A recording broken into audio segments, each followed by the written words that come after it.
আসসালামু আলাইকুম। আমরা দেখব ফাতেমা টেলিকমে কিভাবে কাজ করতে হয়। প্রথমে আমরা অ্যাপসটি লগ ইন করব।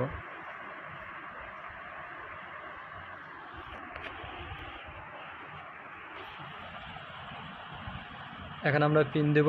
পিন দেওয়ার পর আপনার লগ ইন করব, ওকে চাপ দেব। যদি আমরা ফ্যাক্স সিলেক্ট করি তাহলে আমরা এই ফ্যাক্স সিলেক্টের মধ্যে টিপ দেব।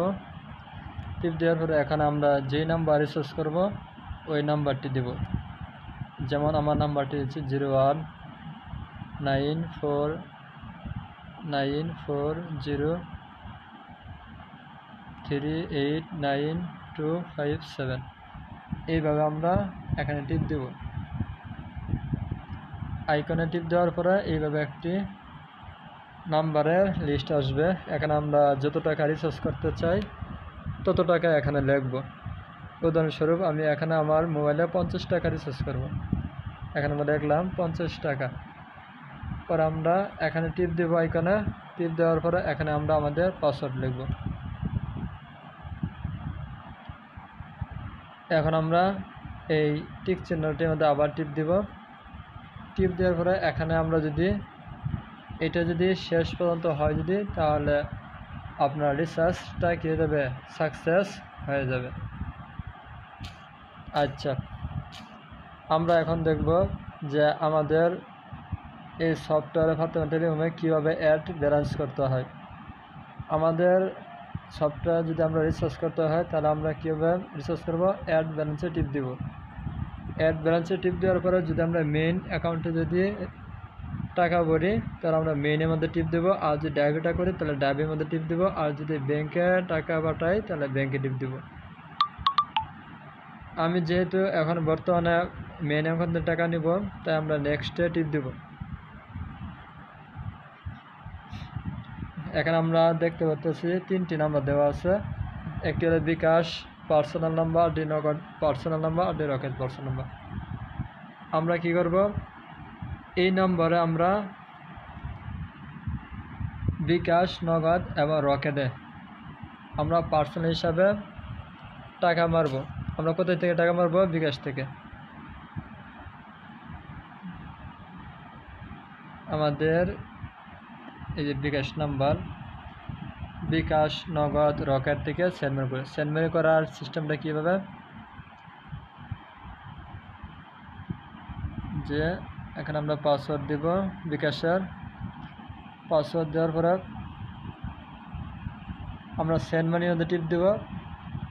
টিপ দেওয়ার পরে ওখানে যে নাম্বারটি দেখলাম ওই নাম্বারটি তুলব, 016036378951। যে আমার এখানে নাম্বারটি সেভ করা আছে, এই যে আমরা নাম্বারটা লিখব। নাম্বারটা লেখার পরে এখান থেকে আমরা টাকা যত টাকা পাঠাতে চাই তত টাকা এখানে লিখব।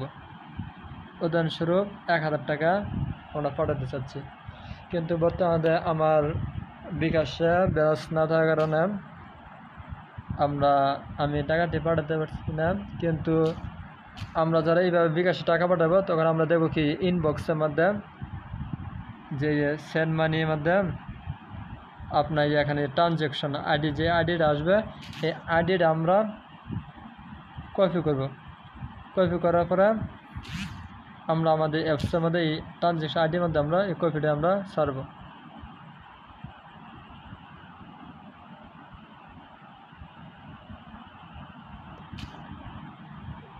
এই যে আমরা বিকাশ থেকে ট্রানজ্যাকশন আইডিটা কপি করলাম। এখানে ট্রানজ্যাকশন আইডির মধ্যে এখানে আমরা কপিটা ছাড়লাম। এখানে যত টাকা পাঠাবো তত টাকা লিখব। যদি আমি বিকাশ 1000 টাকা পাঠাই থাকি বা 500 টাকা যত টাকা পাঠাবো তত লিখব। যেমন ধরেন আমি 500 টাকা পাঠাইছি তাহলে 500 লিখব। এখন আমার এখানে পাসওয়ার্ড লিখব। পাসওয়ার্ড লেখার পর অ্যাড নাও আমাদের টিপ দেওয়ার সাথে ব্যালেন্স আমাদের যুক্ত হয়ে যাবে। আর আমরা আমাদের ব্যালেন্স কিভাবে চেক দিব, যে মাই ব্যালেন্স যে সংখ্যাটাই আছে আমরা এখানে টিপ দিব। টিপ দেওয়ার পরে এই মেইন মধ্যে আমরা টিপ দিলে, চেক দিলেই আমরা দেখতে পাবো আমাদের মেইনে কত টাকা আছে। যেমন মেইন আমার টাকা আছে 49,781 টাকা। আর যদি আমরা ব্যাংকে যদি দেখি তাহলে চেক দিয়ে ব্যাংক চেক,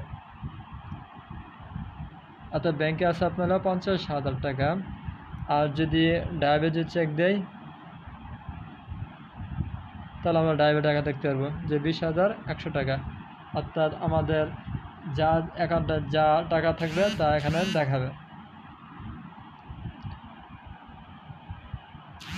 আর আমরা এই পে বিল থেকে আমরা কারেন্ট বিল দিব। এই পে বিলে টিপ দিলাম, টিপ দেওয়ার পরে এখানে ইন্টারনেট বিল লেখা আছে, এখানে আমরা লিখবো ইলেকট্রনিক বিল।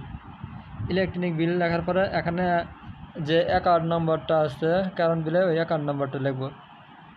যেমন উদাহরণস্বরূপ আমার অ্যাকাউন্টের নাম্বার হচ্ছে 10, 17, 34, 91, 92। লেখার পরে মোবাইল নাম্বার যে আছে এখানে আমরা আমাদের একটি মোবাইল নাম্বার দিব, 01788 535 অ্যাকাউন্ট নাম, আপনার অ্যাকাউন্টে গ্রাহক যিনি আছে তার নাম লিখবো আমরা।